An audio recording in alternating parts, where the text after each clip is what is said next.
السلام علیکم ورحمۃ اللہ وبرکاتہ۔ نحمده ونصلی علی رسولہ الکریم، اما بعد فاعوذ باللہ من الشیطان الرجیم، بسم اللہ الرحمن الرحیم۔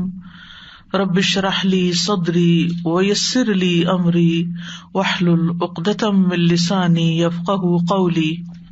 وَإِذَا سَأَلَكَ عِبَادِي عَنِّي فَإِنِّي قَرِيبٌ أُجِيبُ دَعْوَةَ الدَّاعِ إِذَا دَعَانِ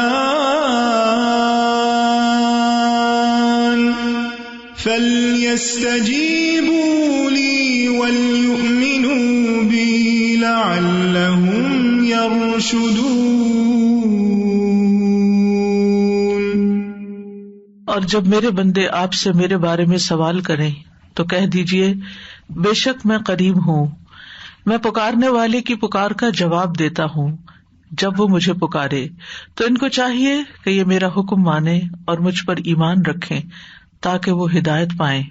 فَاسْتَغْفِرُوهُ ثُمَّ تُوبُوا إِلَيْهِ إِنَّ رَبِّي قَرِيبٌ مُجِيبٌ۔ سو اس سے بخشش مانگو، پھر اس کی طرف پلٹ آؤ، یقیناً میرا رب قریب ہے، قبول کرنے والا ہے۔ سبحان اللہ وبحمدہ، سبحان اللہ العظیم، سبحان ربی وبحمدہ، سبحان ربی وبحمدہ، سبحان اللہ عدد خلقہ ورضا نفسہ وزنۃ عرشہ ومداد کلماتہ، سبحان اللہ العظیم، سبحان ربی وبحمدہ، سبحان ربی وبحمدہ۔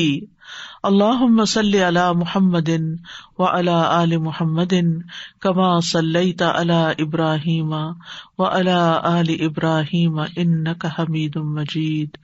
اللہم بارک علی محمد وعلی آل محمد کما بارکت علی ابراہیم وعلی آل ابراہیم انک حمید مجید۔ پروگرام قریب مجیب کے سلسلے میں آج ہم ہدایت پر ثابت قدمی کی دعا کے بارے میں پڑھیں گے۔ سب سے پہلے ہدایت کی وہ دعا جو ہم ہر روز مانگتے ہیں سورۃ الفاتحہ کی صورت میں۔ بسم اللہ الرحمن الرحیم، الحمد للہ رب العالمین،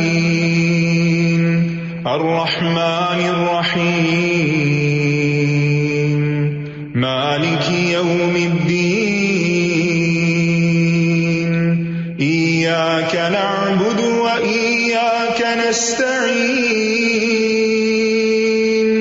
اہدنا الصراط المستقیم،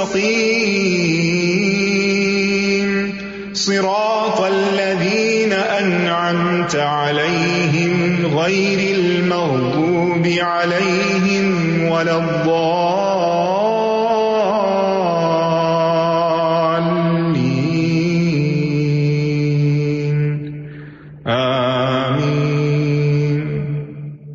سب تعریف اللہ ہی کے لیے ہے جو تمام جہانوں کا رب ہے، بہت مہربان، نہایت رحم کرنے والا ہے، بدلے کے دن کا مالک ہے۔ ہم صرف تیری ہی عبادت کرتے ہیں اور صرف تجھی سے مدد چاہتے ہیں۔ ہمیں سیدھا راستہ دکھا، ان لوگوں کا راستہ جن پر تو نے انعام کیا، ان کا نہیں جن پر تیرا غضب ہوا، اور نہ گمراہ ہونے والوں کا۔ سورۃ الفاتحہ کا ایک نام الدعاء بھی ہے۔ یہ وہ پہلی دعا ہے جو ہم اللہ رب العزت سے مانگتے ہیں، اور وہ دعا ہے ہدایت کی دعا۔ ہدایت کا مطلب ہوتا ہے راستے کی طرف رہنمائی کرنا، یعنی کسی کو راہ دکھانا، راستے پر چلا دینا اور منزل مقصود تک پہنچا دینا، یعنی ڈیسٹینیشن تک لے جانا۔ تو ہم اللہ سبحانہ تعالیٰ سے یہ دعا کرتے ہیں کہ وہ ہماری صراط مستقیم کی طرف رہنمائی فرمائے، ہمیں اس پر چلنے کی توفیق عطا فرمائے، اس پر استقامت عطا فرمائے تاکہ ہم اللہ کی رضا کو پا سکیں۔ اور خاص طور پر سورۃ الفاتحہ میں ہم اللہ سبحانہ تعالیٰ سے توفیق بھی مانگتے ہیں کہ وہ ہر معاملے میں، دین اور دنیا تمام معاملات میں حق کی طرف ہماری رہنمائی فرمائے اور پوری زندگی ہمیں صراط مستقیم پر چلائے اور اس پر ہمیں مرتے دم تک ثابت قدم رکھے.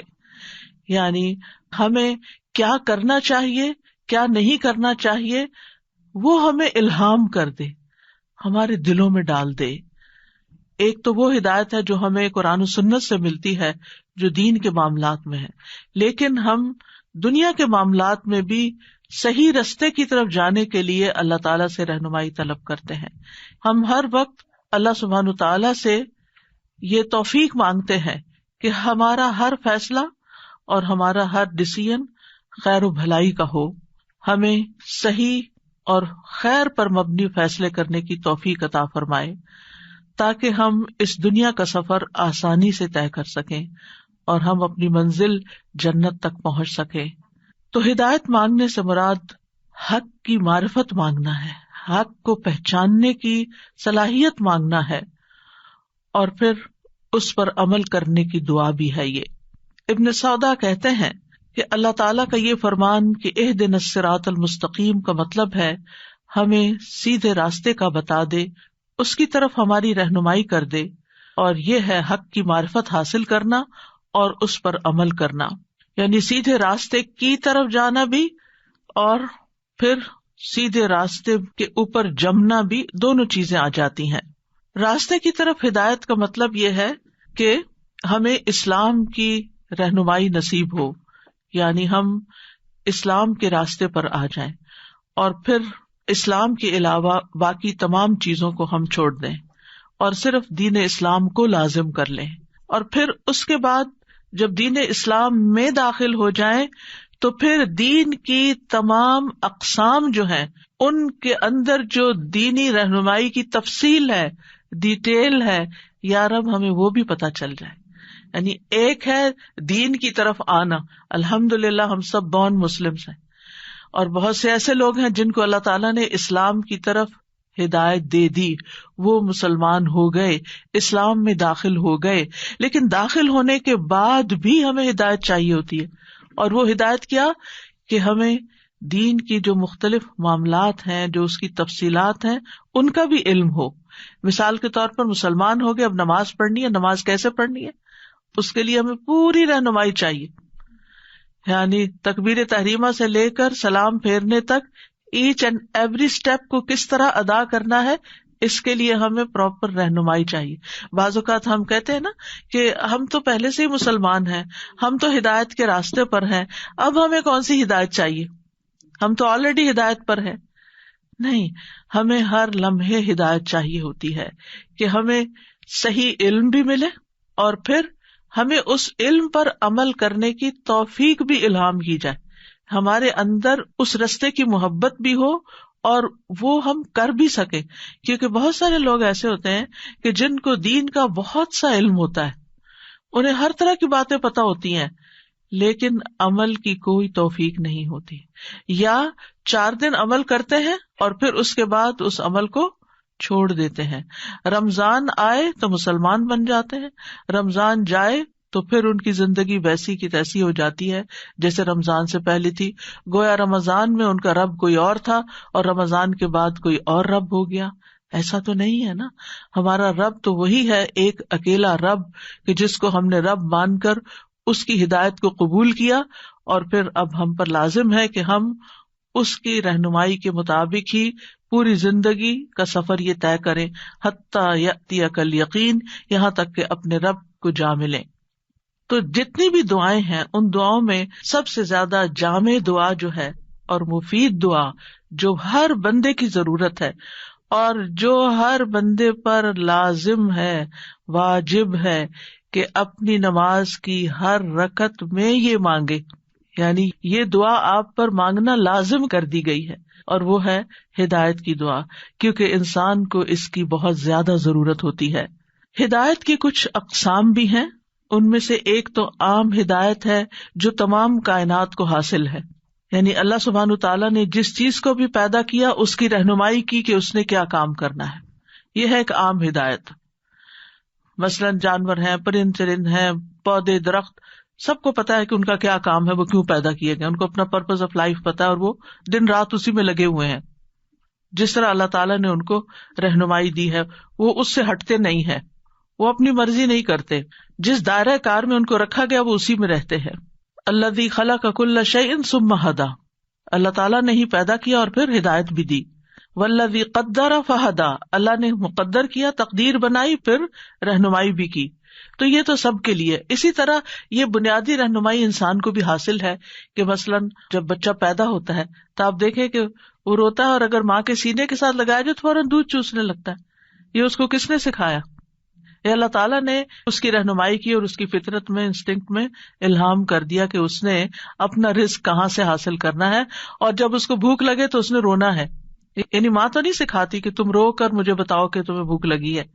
تو یہ ایک رہنمائی ہے جو اللہ تعالیٰ نے انسانوں کو بھی دی ہے اپنی بنیادی ضروریات پوری کرنے کے لیے، اور یہ ایک فطری رہنمائی ہوتی ہے جس میں انسان کے اندر اپنی ضروریات پوری کرنے کی طرف توجہ ہوتی ہے. دوسرے یعنی خیر اور شر کا اس کو ایک معیار فطری طور پر بھی پتا ہوتا ہے کہ اچھا کیا ہے، برا کیا ہے.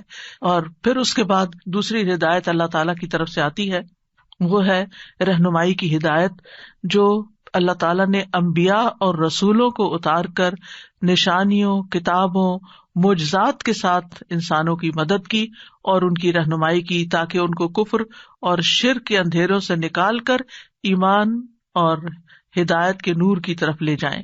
اور اسی کے لیے اللہ تعالیٰ فرماتے ہیں یاسین والقرآن الحکیم انک لمن المرسلین علی صراط مستقیم.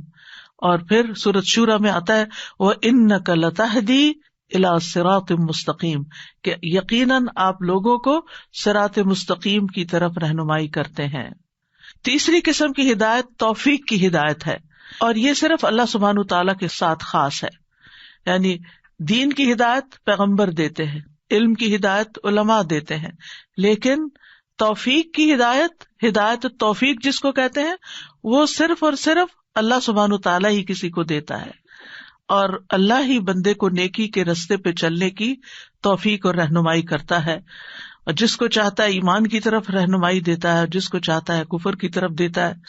اسی کے بارے میں اللہ تعالیٰ فرماتے ہیں انک لا تہدی من احببت ولکن اللہ یہدی من یشاء وہو اعلم بالمہتدین. بے شک آپ ہدایت نہیں دے سکتے جس کو آپ چاہتے ہیں، بلکہ اللہ ہدایت دیتا ہے جسے وہ چاہتا ہے، اور وہ ہدایت پانے والوں کو خوب جانتا ہے. تو علمی رہنمائی پیغمبر کرتے ہیں، لیکن توفیق کی رہنمائی اللہ ہی کرتا ہے. چوتھی رہنمائی ہے جنت یا جہنم کی طرف. اللہ سبحانہ تعالیٰ لوگوں کو جنت یا جہنم کی طرف ہدایت دیتا ہے. مومنوں کو وہ جنت کے راستے کی طرف ہدایت دیتا ہے اور دوسروں کو جہنم کا راستہ دکھاتا ہے. اسی لیے جب جنتی جنت میں پہنچیں گے تو وہ کیا کہیں گے؟ الحمد للہ الذی ہدانا لہذا وما کنا لنہتدی لولا ان ہدانا اللہ. سب تعریف اللہ کے لیے جس نے اس راستے کی طرف ہماری رہنمائی کی کہ جس پہ چل کے آج ہم یہاں جنت میں پہنچ گئے ہیں، اور ہم ہدایت پانے والے نہ تھے اگر اللہ ہمیں ہدایت نہ دیتا. اور جہنمیوں کے بارے میں اللہ تعالیٰ کیا فرمائیں گے؟ احشر الذین ظلموا وازواجہم وما کانوا یعبدون من دون اللہ فاہدوہم الی صراط الجحیم. اکٹھا کر دو ان سب کو جنہوں نے ظلم کیا اور ان کے ساتھیوں کو بھی، اور انہیں بھی جن کی وہ عبادت کرتے تھے اللہ کو چھوڑ کر، بس جہنم کے راستے کی طرف ان کو ہدایت دو، یعنی انہیں جہنم کا راستہ دکھا دو. اور ہدایت کا آخری مرتبہ کیا ہے؟ ابن قیم کہتے ہیں ہدایت کا ایک اور مرتبہ ہے اور یہ اس کا سب سے آخری مرتبہ ہے، اور وہ ہے قیامت کے دن جنت کے راستے پر چلانا. بس جس کو اس دنیا کے گھر میں صراط مستقیم کی ہدایت کی گئی تو اس کو وہاں بھی سیدھے راستے پر چلنے کی توفیق دی جائے گی. اللہ کی جنت اور اس کے ثواب کے گھر تک پہنچنے کے لیے اور اس راستے پر اس کے قدم اسی قدر مضبوط ہوں گے جتنا وہ اس راستے پر چلتا ہے جو اللہ نے زمین میں بندوں کے لیے مقرر کیا ہے. یعنی جتنا زیادہ آپ فرملی دنیا میں ہدایت کے راستے پر چلیں گے، اتنی ہی ثابت قدمی کے ساتھ جنت کے راستے پر پل صراط کراس کرتے ہوئے چلیں گے. وہاں کی ثابت قدمی ڈپینڈ کرتی ہے کہ دنیا میں آپ خیر اور بھلائی اور نیکی اور ہدایت کے راستے پر کتنا قائم رہے اور کتنا اس راستے پہ آ کر پھر راستہ کھو گئے یا بھٹک گئے. تو یاد رکھیے ہدایت سب سے بڑی ضرورت ہے ہماری، کھانے پینے سے بھی زیادہ، بلکہ ان دونوں میں کوئی نسبت ہی نہیں. علماء کہتے ہیں کہ جب انسان کو ہدایت مل گئی تو وہ متقین میں سے ہو جائے گا، اور جس کو تقویٰ مل گیا اس کے رزق کا بندوبست اللہ تعالیٰ خود فرما دے گا.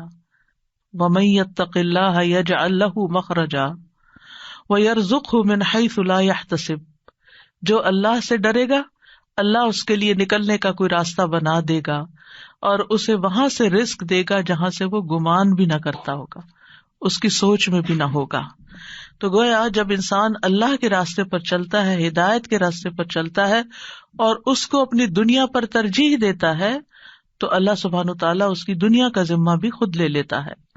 یاد رکھیے انسان ہر کام میں ہدایت کا محتاج ہے، ہر کام میں، دین کا ہو دنیا کا ہو، کھانا پینا ہو یا واش روم جانا ہو، ہر سٹیپ پر ہمیں صحیح طریقے سے ہر کام کو کرنے کی ضرورت ہے. ہمارے نبی نے ہمیں غسل کرنے کا بھی پراپر طریقہ سکھایا ہے، مردوں کو دفنانے کا طریقہ بھی سکھایا ہے، دفنانے سے پہلے کیسے ان کو نہلانا ہے اس کی بھی ساری ڈیٹیل بتائی ہے، کفن کیسے پہنانا ہے وہ بھی تفصیلات بتائی ہیں، قبر کیسے کھودنی ہے، قبر میں لٹانا کس طرح ہے وہ سب بھی بتائے. کون سا معاملہ ہے جس میں ہمیں رہنمائی نہیں دی گئی، ہدایت نہیں دی گئی؟ یہ الگ بات ہے کہ ہم نہیں جانتے تو نہیں جانتے، ہم اس راستے پر نہیں چلتے تو نہیں چلتے، ورنہ اللہ سبحانہ تعالیٰ نے تو کوئی کمی نہیں چھوڑی. تو انسان اپنے ظاہری معاملات میں اور اپنے باطن میں، اپنے دل کے معاملات میں رہنمائی کا محتاج ہے. وہ کام جو بغیر علم اور ہدایت کے کر چکا ہے ان پر توبہ کا محتاج ہے کہ توبہ کیسے کرنی. توبہ کا بھی ایک طریقہ ہے، آپ کو پتا 5 سٹیپس ہیں توبہ کے. توبہ ایک لفظ ہے لیکن اس کی بھی ڈیٹیلز ہیں. وہ کام جن میں ان کو یعنی انسان کو مکمل رہنمائی نہیں ملی ابھی تک، ان میں مزید رہنمائی کا محتاج ہے. یعنی ہم دین کے، دنیا کے تمام معاملات سے واقف نہیں ہیں. ہمارے لیے کیا خیر ہے، کیا شر ہے، کیا کریں کیا نہ کریں، ہر چیز کی ڈیٹیلز ہمیں معلوم نہیں ہے. اسی لیے ہمیں ساری زندگی سیکھتے رہنے کی ضرورت ہے. علم کا سفر کسی ایک مقام پر آ کر ختم نہیں ہو جانا چاہیے، ساری زندگی سیکھنا چاہیے اور سیکھتے رہنا چاہیے. پھر اسی طرح وہ کام جن کو کرنے کا ارادہ ہے مگر قدرت حاصل نہیں، ان پر قدرت کا محتاج ہے. جن کاموں کے کرنے کی قدرت تو ہے مگر ارادہ نہیں، ان میں ارادے کا محتاج ہے. جن کاموں میں ماضی میں اسے ہدایت ملی ان کاموں میں مستقبل میں بھی ہدایت کا محتاج ہے. یہ نہیں ہوتا کہ پہلے ہم بہت اچھی طرح کر لیتے تھے اب تو پتہ نہیں بھول ہی گئے ہیں. نہیں، ابھی بھی اگر وہ کام ہمارے ذمہ ہے تو اس کو پھر دوبارہ سے سیکھنے کی ضرورت ہے. ہوتا ہے نا کہ ایک کام ہم شروع کرتے ہیں پھر اس کے بعد چھوڑ دیتے ہیں، آؤٹ آف پریکٹس ہو جاتے، پھر دوبارہ. جیسے مثلاً بہت سی بچیاں ڈاکٹر بن جاتی ہیں، ریزیڈینسی بھی کر لیتی ہیں، پھر شادی ہو جاتی ہے، پھر اس کے بعد بالکل پڑھائی لکھائی سے کٹ آف اور سارا 24/7 فوکس بچوں کے اوپر. اچھی بات ہے. اب جب چونکہ آپ کی ڈائریکشن بدلی ہے، فوکس بچوں پہ آ گیا، لہٰذا آپ کو اگر دوبارہ اس فیلڈ میں جانا ہے تو کیا کرنا ہے؟ دوبارہ ایگزام دینا ہے، دوبارہ سیکھنے کی ضرورت ہے. تو اسی طرح کوئی بھی کام ہو، صرف ڈاکٹری نہیں، کوئی بھی کام ہو جسے ہم کرتے تھے اور بہت فائدے کا تھا اور پھر ہم نے چھوڑ دیا، اب دوبارہ کرنا چاہتے ہیں تو دوبارہ سیکھنا ہوگا. تو ان ساری چیزوں میں ہمیں رہنمائی چاہیے، ہدایت چاہیے، علم چاہیے. لہذا اگر کوئی یہ کہے کہ بندہ کس کس چیز کی ہدایت مانگے تو یاد رکھیے کہ اجمالی طور پر ہم کہیں گے کہ زندگی کے تمام امور میں، لیکن خاص طور پر توبہ کی ہدایت، کہ اللہ مجھے توبہ کی توفیق عطا کر. کیونکہ جن گناہوں میں ہم ملوث ہو جاتے ہیں وہ ہدایت کے اپوزٹ ہوتے، وہ ہدایت کے مخالف ہوتے ہیں. یعنی ہم صحیح راستے پہ نہیں جا رہے تھے. اگر ہم کوئی گناہ کر رہے تو اس کا مطلب ہم صحیح راستے پہ نہیں جا رہے، ہم راستہ بدل چکے ہیں. اور اگر راستہ بدل چکے ہیں تو پھر نتیجہ بھی اس کا ویسا ہی نکلے گا، انجام ویسا ہو جائے گا. لہٰذا ہمیں صحیح راستے پہ چلنے کی ضرورت. اگر آپ اپنی ڈیسٹینیشن تک پہنچنا چاہتے ہیں تو آپ کو صحیح راستے پر چلنا ہوگا. آپ اگر ایسٹ کی طرف جا رہے ہیں تو ایسٹ کی ڈائریکشن میں مڑیں گے, اگر ویسٹ کی طرف آپ کو جانا ہے تو ویسٹ کی ڈائریکشن میں مڑیں گے, ورنہ آپ کبھی بھی اپنی ڈیسٹینیشن پہ نہیں پہنچ سکتے. تو انسان جن گناہوں میں مبتلا ہو جاتا ہے وہ دراصل اپنا راستہ کھو دیتا ہے. اور ہدایت کا اپوزٹ دلال ہوتا ہے. دلال کا مطلب ہوتا ہے راستہ گم کر بیٹھنا. ضالین وہ ہوتے ہیں جنہوں نے اپنا راستہ ہی گم کر دیا, جن کو پتہ ہی نہیں کہ کس راستے پہ چلنا ہے تاکہ ہم اپنی منزل تک پہنچے. منزل کا انہیں پتہ ہے لیکن راستہ درست نہیں ہے. پھر اگر آپ سمجھتے ہیں کہ آپ توبہ بھی کر رہے ہیں, آپ کو اپنی غلطیوں کا بھی احساس ہے, اب آپ بالکل صحیح اللہ کی مرضی کے مطابق زندگی بسر کر رہے ہیں, کوئی جان بوجھ کے غلط کام نہیں کر رہے, صحیح راستے پہ چل رہے ہیں, آپ سمجھتے ہیں کہ آپ ایک ہدایت یافتہ حالت میں ہیں, تو کیا اب ہدایت کی ضرورت نہیں رہی؟ اب بھی ضرورت ہے. اب ضرورت ہے ثابت قدمی کی کہ اسی راستے پر رہیں, پھر کوئی غلط ایگزٹ نہ لے لیں. کیونکہ آپ نے دیکھا ہوگا جتنے بھی چاہیں آپ ماہر ڈرائیور بن جائیں, لیکن بہت دفعہ دھوکا کھا جاتے ہیں اور لین بدل لیتے ہیں. جو ہی لین بدلتے ہیں آپ غلط ایگزٹ پہ نکل جاتے ہیں اور منزل سے بہت دور ہو جاتے ہیں. لہٰذا اگر آپ سمجھتے ہیں کہ اس وقت رمضان کا مہینہ ہے اور آپ بہت اچھی طرح ہر چیز پوری کر رہے ہیں, نمازیں بھی وقت پر ہو رہی ہیں, روزے بھی ٹھیک جا رہے ہیں, دین بھی سیکھ رہے ہیں, قرآن بھی پڑھ رہے ہیں, سب اچھا ہو رہا ہے, لیکن کتنا خطرہ ہے کہ رمضان ختم ہوتے ہی پھر ہم وہی کام نہ شروع کر دیں جو پہلے کرتے رہے. تو اس راستے پر استقامت کی ضرورت ہے, اس کے لیے ہدایت کی دعا کرنی چاہیے. پھر مستقبل میں ہدایت کی ضرورت ہے, کیونکہ آہستہ آہستہ سیچوریشن آنے لگتی ہے نا. ہم ایک کام کرتے ہیں, پھر تھوڑا سا کم ہوتا ہے, پھر تھوڑے دنوں کے بعد بیٹھ جاتے ہیں. نہیں, ہمیں نیکی میں آگے بڑھنا ہے. ہمارا آنے والا کل پاسٹ سے زیادہ بہتر ہونا چاہیے. پھر اسی طرح اگر ہم ہدایت اور تقویٰ پر ہیں تو ہمیں مزید تقویٰ چاہیے. وَآتَاهُمْ تَقْوَاهُمْ. اور پھر یہ کہ کامل ہدایت چاہیے, مکمل ہدایت چاہیے. ہیئر اینڈ دیئر, چھوٹی موٹی نہیں کہ کچھ یہ کر لیا, کچھ وہ کر لیا, کچھ دین کچھ دنیا. ویسے تو دنیا منع نہیں ہے, لیکن دنیا میں غلط کام منع ہے. لیکن جب ہم دنیا کا نام لیتے ہیں اس کا مطلب یہی لیتے ہیں کہ اپنی مرضی سے جینا. تو نہیں, ہمیں اس دنیا میں اپنی مرضی سے نہیں جینا. اس دنیا میں ہمیں اللہ سبحانہ تعالیٰ کی مرضی سے جینا ہے, تاکہ کل قیامت کے دن اللہ تعالیٰ پوچھے کہ بتا تیری رضا کیا ہے, آج تیری مرضی کیا ہے, تو کیا چاہتا ہے. تو انشاءاللہ اگر ہم اللہ تعالیٰ کے بتائے ہوئے راستے پر رہتے ہیں اور ثابت قدمی اختیار کرتے ہیں تو اللہ تعالیٰ کی ملاقات بہت ہی خوشگوار ایکسپیرئنس ہوگا. کیونکہ آپ سوچئے کہ اگر اللہ تعالیٰ آپ کو یہ بتا دے کہ اے بندے میں تجھ سے راضی ہوں, اس سے بڑی خوشی کیا ہوگی. یہ اسی کو پکار آئے گی جو دنیا میں اللہ سبحانہ تعالیٰ کی رضا پر چلتے چلتے زندگی بسر کر رہا ہے. تو بہرحال ہم سب کو ہدایت پر استقامت کی ضرورت ہے. آج ہمارا موضوع بھی یہی ہے کہ ہدایت پر ثابت قدمی کی دعائیں, کہ ہمیں کچھ کام کرنے بھی ہیں اور پھر دعائیں بھی کرنی ہے. استقامت کتنی ضروری ہے, اللہ سبحانہ تعالیٰ نے اپنے نبی محمد صلی اللہ علیہ وسلم کو سورۃ ہود میں حکم دیا, وَاسْتَقِمْ كَمَا أُمِرْتَ. جیسے آپ کو حکم دیا گیا ہے اسی طرح آپ ثابت قدم رہیے. کسی کی مخالفت سے, کسی کے جھوٹے پروپیگنڈے سے, لوگوں کی اذیت والی باتوں سے آپ اپنا راستہ نہیں چھوڑیں گے. ہم جب دیکھتے ہیں کہ لوگ ہماری مخالفت کر رہے ہیں کسی بھی کام میں, دین کے کام میں, ہم وہ کام ہی چھوڑنے کو تیار ہو جاتے ہیں. لوگوں کو نہیں چھوڑتے, کام چھوڑ دیتے ہیں. گویا دوسرے لفظوں میں اللہ کو چھوڑ دیتے ہیں اور بندوں کو خوش کرنے میں لگ جاتے ہیں. جبکہ ہونا کیا چاہیے کہ انسان اللہ ہی کو راضی کرے. تو اگر پروفٹ صلی اللہ علیہ وسلم کو استقامت کا حکم دیا گیا ہے تو پھر ہر بندے کی کیا ضرورت ہے؟ استقامت. یعنی ہم میں سے ہر ایک شخص کو ہدایت پر استقامت کی سخت ضرورت ہے. اور دل بدلتا رہتا ہے, دل کی حالت بدلتی رہتی ہے, اس لیے ہدایت پر قائم رہنا نہایت ضروری ہے. حضرت ام سلمہ سے پوچھا گیا, اے ام المومنین, جب رسول اللہ صلی اللہ علیہ وسلم آپ کے پاس ہوتے تو کون سی دعا بکثرت پڑھتے تھے؟ انہوں نے کہا, آپ زیادہ تر یہ دعا پڑھتے, یا مقلب القلوب ثبت قلبی علی دینک, اے دلوں کو الٹ پلٹ کرنے والے, میرے دل کو اپنے دین پر ثابت قدم رکھ. جب آپ سے اس دعا کی وجہ دریافت کی گئی کہ آپ تو ہدایت پر ہیں اور یعنی آپ پر وحی آتی ہے, اللہ تعالیٰ سے براہ راست آپ کا کنیکشن ہے, تو آپ کے لیے کیا ضرورت ہے اس کی؟ آپ نے فرمایا ہر آدمی کا دل اللہ تعالیٰ کی انگلیوں میں سے 2 انگلیوں کے درمیان ہے.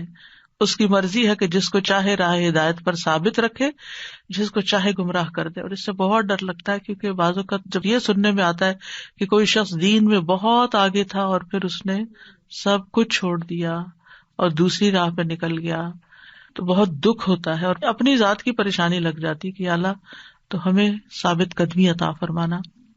ابن قیم کہتے ہیں بندے کو جب یہ علم ہو جاتا ہے کہ اللہ دلوں کو پھیرنے والا ہے اور اللہ بندے اور اس کے دل کے درمیان حائل ہو جاتا ہے اور اللہ ہر روز ایک نئی شان میں ہوتا ہے اور وہ جو چاہتا ہے کرتا ہے, وہی فیصلہ کرتا ہے جو وہ چاہتا ہے, اور یہ کہ اللہ سبحانہ تعالیٰ جس کو چاہتا ہے ہدایت دیتا ہے, جس کو چاہتا ہے گمراہ کرتا ہے, جس کو چاہتا ہے اس کا مرتبہ بلند کر دیتا ہے اور جس کا چاہتا ہے مرتبہ گرا دیتا ہے. اور جیسا کل ہم نے پڑھا تؤتی الملک من تشاء وتنزع الملک ممن تشاء وتعز من تشاء وتذل من تشاء. تو یہ بندہ اسباب سے بے خوف نہیں ہوتا کہ اللہ اس کے دل کو نہیں پھیرے گا اور اللہ اس کے اور اس کے دل کے درمیان حائل نہیں ہوگا اور دل کو سیدھا کرنے کے بعد اس کو ٹیڑھا نہیں کرے گا. یعنی جب بندے کو یہ پتا چل جاتا ہے تو پھر بندہ فکر میں پڑ جاتا ہے کہ اللہ تعالیٰ تو کچھ بھی کر سکتا ہے, تو میرے عمل تو ایسے نہیں ہے کہ جن پر میں بھروسہ کروں اور میں سمجھوں مجھے کچھ نہیں ہوتا, نہیں. اور اللہ سبحانہ تعالیٰ نے اپنے مومن بندوں کی تعریف اس آیت میں کی ہے کہ ربنا لا تزغ قلوبنا بعد اذ ہدیتنا وہب لنا من لدنک رحمہ انک انت الوہاب. اے ہمارے رب, ہدایت دینے کے بعد ہمارے دلوں کو ٹیڑھا نہ کرنا اور ہمیں اپنے پاس سے رحمت عطا فرما, بے شک تو ہی بہت عطا کرنے والا ہے. اپنے پاس سے رحمت عطا فرما. تو اگر دلوں کے ٹیڑھا ہونے کا ڈر نہ ہوتا تو اللہ کے یہ بندے اللہ سے یہ دعا نہ مانگتے. اور دل پلٹنے کی مثال کیسے ہے؟ رسول اللہ صلی اللہ علیہ وسلم نے فرمایا بے شک دل کو قلب اس لیے کہا جاتا ہے کیونکہ وہ الٹ پلٹ ہوتا رہتا ہے, اور دل کی مثال تو اس پر کی سی ہے جو کسی درخت کے تنے کے ساتھ لٹکا ہوا ہے. دل بھی آپ دیکھیں نا, ایسی شیپ اس کی ایسی ہی ہے کچھ, وہ اسے الٹ پلٹ کرتی رہتی ہے, کبھی سیدھا کبھی الٹا. یعنی لٹکی ہوئی چیز جب ہوا کے تھپیڑوں سے آگے پیچھے ہوتی رہتی ہے. تو ہمارے آس پاس بھی خواہشات کی, شکوک و شبہات کی آندیاں چلتی رہتی ہیں اور دل ہلتے جلتے رہتے ہیں. مقداد کہتے ہیں میں نے رسول اللہ صلی اللہ علیہ وسلم کو فرماتے ہوئے سنا, آدم کا دل اس ہنڈیا سے بھی زیادہ تیزی کے ساتھ بدلتا ہے جو خوب کھول رہی ہو. یعنی اس طرح چینجز آتی ہیں انسان کے دل میں. انبیاء ایمان کی کمی یا اس کے زوال سے خوف کھاتے تھے, اسی لیے ابراہیم علیہ السلام نے یہ دعا مانگی تھی وَجْنُبْنِي وَبَنِيَّ أَن نَعْبُدَ الْأَصْنَامَ, کہ مجھے بھی اور میری اولاد کو بھی اس بات سے بچائے رکھنا کہ ہم بتوں کی عبادت کریں. ابراہیم علیہ السلام دعا مانگ رہے کہ یا اللہ میں کبھی بتوں کی عبادت نہ کروں. یوسف علیہ السلام نے کیا دعا مانگی تھی؟ توفنی مسلمن. سبحان اللہ, اتنی زندگی اللہ نے ان کو ہدایت پر رکھا, ابھی بھی فکر مند ہے اور کہتے ہیں توفنی مسلمن والحقنی بالصالحین, اللہ مجھے اسلام کی حالت میں فوت کرنا اور مجھے نیک لوگوں کے ساتھ ملا دینا. تو ایمان کی تجدید ہر انسان کے لیے ضروری ہے. نبی صلی اللہ علیہ وسلم نے فرمایا یقیناً ایمان تمہارے پیٹوں میں اس طرح پرانا ہو جاتا ہے جس طرح کپڑا پرانا ہو جاتا ہے, بس تم اللہ سے سوال کیا کرو کہ وہ تمہارے دلوں میں ایمان کی تجدید کرتا رہے. اسی لیے پھر ہم ہر نماز میں دعا کرتے رہتے ہیں اہدنا الصراط المستقیم, یعنی ہر نماز کے بعد پھر ہم واپس لوٹیں اپنی جگہ اور پھر صحیح رستہ اختیار کریں اور موت تک یہ حالت رہے ہماری. ولا تموتن الا وانتم مسلمون, اور تمہیں ہرگز موت نہ آئے مگر اس حال میں کہ تم مسلم ہو. اور پھر آپ دیکھیے کہ ایک دنیا کا صراط ہے اور ایک آخرت کا صراط ہے. دنیا میں صراط مستقیم ہے جس کی ہم ہدایت مانگتے ہیں, جس پہ چلتے رہنے کی توفیق اور استقامت کی توفیق مانگتے ہیں. اور ایک ہے آخرت میں جنت میں پہنچنے کے لیے ایک برج, پل صراط جس کو کہتے ہیں, اس پر بھی بہت پھسلن ہے اور اس پر بھی ثابت قدمی کی بہت ضرورت ہے. جتنا جتنا انسان کا قدم اللہ کی طرف جانے کے راستے میں مضبوطی سے جم جاتا ہے اتنا ہی اس کا پاؤں صراط پر جمے گا اور جنت میں جانے کے لیے اس کو آسانی ہوگی. جس رفتار سے وہ دنیا میں صراط مستقیم پر چلے گا اسی رفتار سے وہ پل صراط پر چلے گا. کچھ لوگ بجلی کی تیزی سے وہاں گزر جائیں گے، کچھ لوگ پلک جھپکنے کی مانند گزر جائیں گے. تو ہم سب اپنا جائزہ لیں کہ ہم اس دنیا میں کتنی تیزی کے ساتھ ہدایت کی بات کو قبول کرتے ہیں، اس پر عمل کرتے ہیں اور پھر اس پر قائم رہتے ہیں. یہ ڈٹرمن کرے گا کہ آپ پل صراط پر کس طرح گزریں گے. یعنی انسان اپنے پل صراط پہ چلنے کی رفتار کو دنیا میں صراط مستقیم پر چلنے کی رفتار سے ناپ لے. یعنی پورا بدلہ ہے. هل تجزون الا ما کنتم تعملون. تو دنیا میں جیسے اعمال ہوں گے ویسا ہی پل صراط پر معاملہ ہوگا. نبی صلی اللہ علیہ وسلم نے فرمایا پل صراط سے لوگ اپنے نور کے مقدار کے مطابق گزر جائیں گے. بعض وہ ہوں گے جو آنکھ جھپکنے کی دیر میں گزر جائیں گے، بعض وہ ہوں گے جو بجلی کی طرح، جیسے بجلی چمکتی ہے نا اتنی دیر میں گزر جائیں گے. بعض بادلوں کی طرح گزریں گے. یہاں آپ کو قریب میں بادل اڑتے نظر آتے ہیں نا، تو آپ نے دیکھا ہوگا کبھی کبھی بادل ذرا سے تیز چل رہے ہوتے ہیں، کبھی آہستہ. قیامت کے دن بھی پل صراط پر بھی کچھ لوگ اسی رفتار سے چل رہے ہوں گے اور پھر جا پہنچیں گے اپنی منزل کو. کچھ لوگ ستاروں کے ایک دوسرے پر حملہ کرنے کی طرح گزر جائیں گے، کچھ لوگ آندھی کی طرح گزر جائیں گے، کچھ لوگ گھوڑوں کے دوڑنے کی طرح گزریں گے، کچھ آدمیوں کے دوڑنے کی طرح گزریں گے جیسے انسانوں کی دوڑ ہوتی ہے. پھر اس کے گزرنے کی باری آئے گی جس کو روشنی اس کے پاؤں کی پشت پر دی گئی. وہ چہرے، ہاتھوں اور پاؤں کے بل رینگ رینگ کے گزرے گا، جیسے کرال کرتے ہیں نا، ایسے کر کے پل صراط سے پار کرے گا. تو ہر ایک کا وہاں معاملہ مختلف ہوگا. دنیا میں بھی آپ دیکھیں کہ ایک سڑک ہوتی ہے لیکن ایک گاڑی پرانی ہوتی ہے اور ایک گاڑی نئی ہوتی ہے، ایک لیٹسٹ ماڈل کی ہوتی ہے، تو ان دونوں کی رفتار میں بہت فرق ہوتا ہے. تو اگر دین کے معاملے میں بھی ہم اپنے علم پر صحیح طور پر اور جلد عمل کرنے والے ہوں گے اور اس پر جمے ہوئے ہوں گے تو انشاءاللہ وہاں بھی آسانی ہوگی. اب وہ کیا اسباب ہیں کہ جن کی وجہ سے ثابت قدمی نصیب ہوتی ہے؟ کیا کریں کہ ثابت قدم رہیں؟ سب سے پہلے تو اس بات پر یقین کہ اللہ ہی ثابت قدمی عطا کرتا ہے. یثبت اللہ الذین آمنوا بالقول الثابت فی الحیات الدنیا وفی الآخرہ. اللہ ان لوگوں کو جو ایمان لائے پختہ بات کے ساتھ خوب قائم رکھتا ہے، دنیا کی زندگی میں بھی اور آخرت میں بھی. دوسرا، ایمان اور تقوی کو لازم کر لینا. یا ایھا الذین آمنوا اتقوا اللہ وآمنوا برسولہ یؤتکم کفلین من رحمتہ ویجعل لکم نورا تمشون بہ. ایمان اور تقوی کی وجہ سے نور نصیب ہوتا ہے جس سے انسان اس راستے پر چلتا رہتا ہے. تیسری چیز ہے قرآن کو مضبوطی سے تھام لینا، قرآن کو پکڑ لینا، قرآن سے مسلسل رہنمائی لینا. قل نزلہ روح القدس من ربک بالحق لیثبت الذین آمنوا وہدی وبشریٰ للمسلمین. کہہ دیجئے اسے یعنی قرآن کو روح القدس نے تیرے رب کی طرف سے حق کے ساتھ تھوڑا تھوڑا کر کے نازل کیا ہے تاکہ ان لوگوں کو ثابت قدم رکھے جو ایمان لائے. اگر آپ ہفتے میں 2 دن بھی ویکینڈ پر بھی قرآن کلاسز جاری رکھتے ہیں 5 دن جاب کر کے، تو آپ دیکھیے کہ یہ تھوڑا تھوڑا بھی بہت فائدہ مند ہو جاتا ہے. انسان اس ڈوز کو لینے کے بعد دائیں بائیں ہونے لگتا ہے تو پھر دوبارہ ڈوز مل جاتی ہے اور پھر دوبارہ اور پھر دوبارہ. تو کوئی نہ کوئی آپ مستقل ایسا طریقہ رکھیں، اپنے آپ کو باندھ لیں. یہ نہیں کہ ایک کورس کرنے کی حد تک. دس از اے لائف ٹائم جرنی، ساری زندگی کا سفر ہے. جب یہ ہاتھ سے چھٹے گا اندھیروں میں چلے جائیں گے. لہذا تلاوت کے ساتھ، حفظ کے ساتھ، اس کے فہم، تدبر، اس میں غور و فکر اور اس کے معنی کی ڈیپتھ میں جاتے رہیں. یہ ہے ثابت قدمی کا ذریعہ. لیثبت الذین آمنوا. پھر علم کے راستے پر لگے رہنا. نبی صلی اللہ علیہ وسلم نے فرمایا جو شخص کسی راستے میں حصول علم کی خاطر چلا ہو تو اللہ اسے جنت کی راہوں میں سے ایک راہ پہ چلا دے گا. جس طرح کا راستہ ہوگا ویسی ہی آگے جنت ہوگی. پھر کیونکہ علم جو ہے وہ سینے کو کھولتا ہے، وسعت پیدا کرتا ہے، حتیٰ کہ سینہ پوری دنیا سے زیادہ وسیع ہو جاتا ہے. اس کے برعکس جہالت سینے کو تنگ کرتی ہے، اس کو بند کر دیتی ہے، اس کو قید کر دیتی ہے. تو جتنا جتنا بندے کا علم بڑھتا جاتا ہے اس کا سینہ کھلتا جاتا ہے. یعنی یہ اس علم کی وجہ سے ہوتا ہے جو رسول اللہ صلی اللہ علیہ وسلم سے ہمیں وراثت میں ملا ہے، جس کو علم نافع کہا جاتا ہے. پھر ہے انبیاء اور صالحین کی سیرت کو پڑھنا. یہ ہو نہیں سکتا کہ آپ کسی صحابی کی سیرت پڑھیں اور آپ کے آنسو نہ آئیں. ہو نہیں سکتا. ان کے ایمان قبول کرنے کے واقعات، ان کے استقامت کے واقعات، ان کے عبادت کے واقعات، ان کے صدقہ خیرات کے واقعات، یعنی پوری ایک رہنمائی ہے ان کی زندگی میں.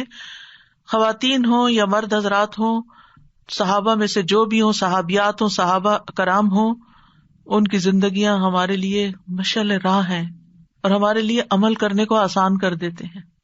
لہذا کوئی نہ کوئی ایسا سلسلہ جاری رکھیں، یعنی اپنے ساتھ اپنے مطالعے کے لیے، یا آج کل تو الحمدللہ نیٹ پر بھی بہت کچھ اویلیبل ہے، لیکن صحیح کی تلاش آپ کا کام ہے کہ ایسے سیریز جو ہیں، سیرت کی سیریز جو ہیں یا سیرت صحابہ کی سیریز جو ہیں، ان کو اگر آپ اپنے سننے کا ایک معمول بنا لیں تو آپ کو استقامت نصیب ہوگی کہ صحابہ آخر دم تک جمے رہے، ہمیں بھی اسی رستے پر رہنا ہے. اسی طرح انبیاء کے واقعات ہیں جن میں آپ دیکھیں کہ ابراہیم علیہ السلام کی ثابت قدمی آخر وقت تک، موسیٰ علیہ السلام کی ثابت قدمی، کلا انما معی ربی سیہدینی، میرے ساتھ تو میرا رب ہے، وہی مجھے ضرور ہدایت دے گا. فرعون کے جادوگروں کی ثابت قدمی. اگلی بات ہے اللہ کی راہ میں محنت اور کوشش کرتے رہنا. اللہ تعالیٰ کا فرمان ہے والذین جاہدوا فینا لنہدینہم سبلنا، اللہ کے دین کی خدمت کے لیے وقت نکالنا. کوئی نہ کوئی ایسا کام ضرور کریں، ہفتے میں ایک دن 1 گھنٹے کے لیے ہی کر لیں، 4 لوگ بیٹھ جائیں. کوئی نہ کوئی سکھانے کا کام کریں، چاہے بچوں کو کریں، چاہے بڑوں کو کریں، چاہے گھر والوں کو کریں، چاہے اپنے ہسبینڈ کو کچھ سکھائیں بتائیں اگر ان کے پاس ٹائم نہیں پراپر سیکھنے کا. ہماری ایک اسٹوڈینٹ ریسنٹلی ان کی ایکسیڈنٹ میں وفات ہوئی اور ان کے ہسبینڈ بچ گئے اور وہ جس سائٹ پر تھی وہاں سے گاڑی لگی اور وہ آن دا اسپاٹ ان کی ڈیتھ ہو گئی. تو ان کے ہسبینڈ کی آڈیو میں نے سنی، وہ کہہ رہے تھے کہ جس وقت اس کی وفات ہوئی ہے وہ قرآنی اور مسنون دعاؤں میں سے پڑھ کے میرا پروننسیشن ٹھیک کروا رہی تھی، اور وہ یہ دعا پڑھتے ہوئے اس کی ڈیتھ ہوئی. اور آ رہی تھی ایک اس نے کووڈ میں ایک کورس شروع کروایا تھا آن لائن، اور ان لوگوں کا وہ کورس ختم ہوا تو انہوں نے انوائٹ کیا کہ اب حالات اچھے ہو گئے، ہم آپ سے ملاقات چاہتے ہیں، آپ ہمیں آ کے درس دیں. اور جو ہی انہوں نے یعنی درس دینے کے بعد واپسی کا رستہ اختیار کیا تو ایکسیڈنٹ ہو گیا اور اسی میں وفات ہو گئی.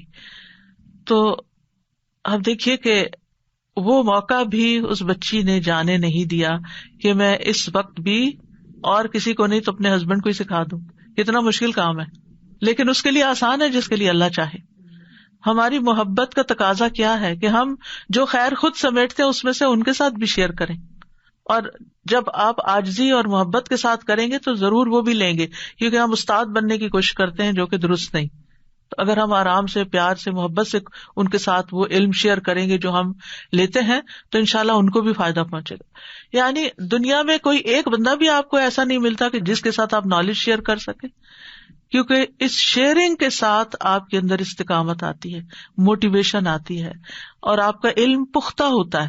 ایک ہوتا ہے لینا اور ایک ہوتا ہے پھر دینا.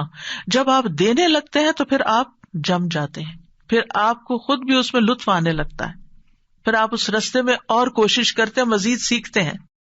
پھر ہے نیکی اور اطاعت کے کاموں میں لگے رہنا، یعنی کوئی نہ کوئی خیر کا کام، انسانوں کی مدد، لوگوں کو اچھے مشورے دینا، اپنی سکلز کے حساب سے، اپنی ایکسپرٹیز کے حساب سے دوسروں کی زندگی آسان کرنا. آپ کو طبی نسخے معلوم ہیں، آپ کو ایکسرسائز کروانا آتی ہے، آپ کو بہت اچھا کھانا پکانا آتا ہے، یعنی کون سی اسکل ہے جو آپ کے پاس ہے اس میں آپ دوسروں کی مدد کریں، یعنی کوئی ایسا کام کریں جس سے لوگوں کی زندگیاں آسان ہو. آپ دیکھیں کہ ہماری ینگر جنریشن جو ہے، ہماری نئی پود جو ہے، نئی بچیاں جو ہیں، وہ جس طرح پڑھائیوں میں اور جابز میں پڑ گئی ہیں، ان کو گھرداری نہیں آتی.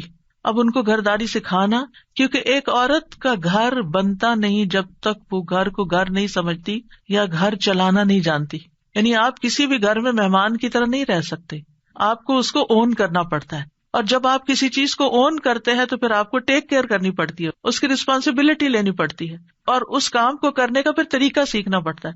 اور آج کی بات ہی نہیں، ہم سب اچھی طرح جانتے ہیں جب ہماری شادی ہوئی تھی تو ہم کتنے ماہر تھے مختلف کاموں میں، ساتھ ہی سیکھا نا. اپنے آس پاس دائیں بائیں آگے پیچھے. لیکن ہمارے اور اب کی جنریشن میں ایک بڑا فرق ہے. ہم خاندانوں کے اندر رہتے تھے جس میں صرف ماں نہیں سکھاتی تھی, صرف ساس نہیں سکھاتی تھی, کوئی پھپھی, کوئی چچی, کوئی مامی, کوئی دوست, کوئی ہمسائی, کوئی کچھ. اور اب ان سارے رشتوں کی جگہ لے لی ہے یوٹیوب نے, اور جو کچھ سیکھنا وہاں سے, لیکن وہاں سے ایکسپیرینس نہیں آپ کو ملتا. وہ آپ کو ایک ریسیپی تو دے سکتے ہیں, اس کو دیکھ کے آپ 4 چیزیں جوڑ توڑ کے کچھ ملغوبہ بنا سکتے ہیں, لیکن وہ ٹیسٹ نہیں آ سکتا, وہ کوالٹی نہیں آ سکتی جو آپ کسی کو لائیو کام کرتے ہوئے دیکھ کے سیکھتے ہیں. تو یہ اسکلز اگر آپ کو آتی ہیں تو آپ اپنی بہنوں کی بچیوں, بھانجیوں, بھتیجیوں, یعنی جس کو بھی آپ کر سکتے ہو ان کو اپنے سے مانوس کریں اور ان کے ساتھ یہ خیر کے کام کریں اور ان کو گھرداری سکھائیں.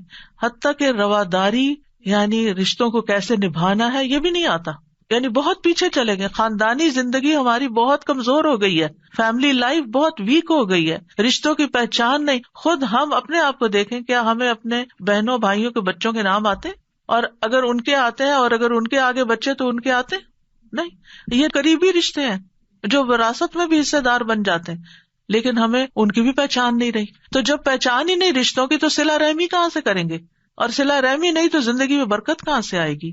ہم اپنے ایک خول میں بند ہو گئے, صرف میں, میری زندگی, میری اسپیس, میری لائف اور میری پرائیویسی. اس سے زندگی نہیں گزرتی.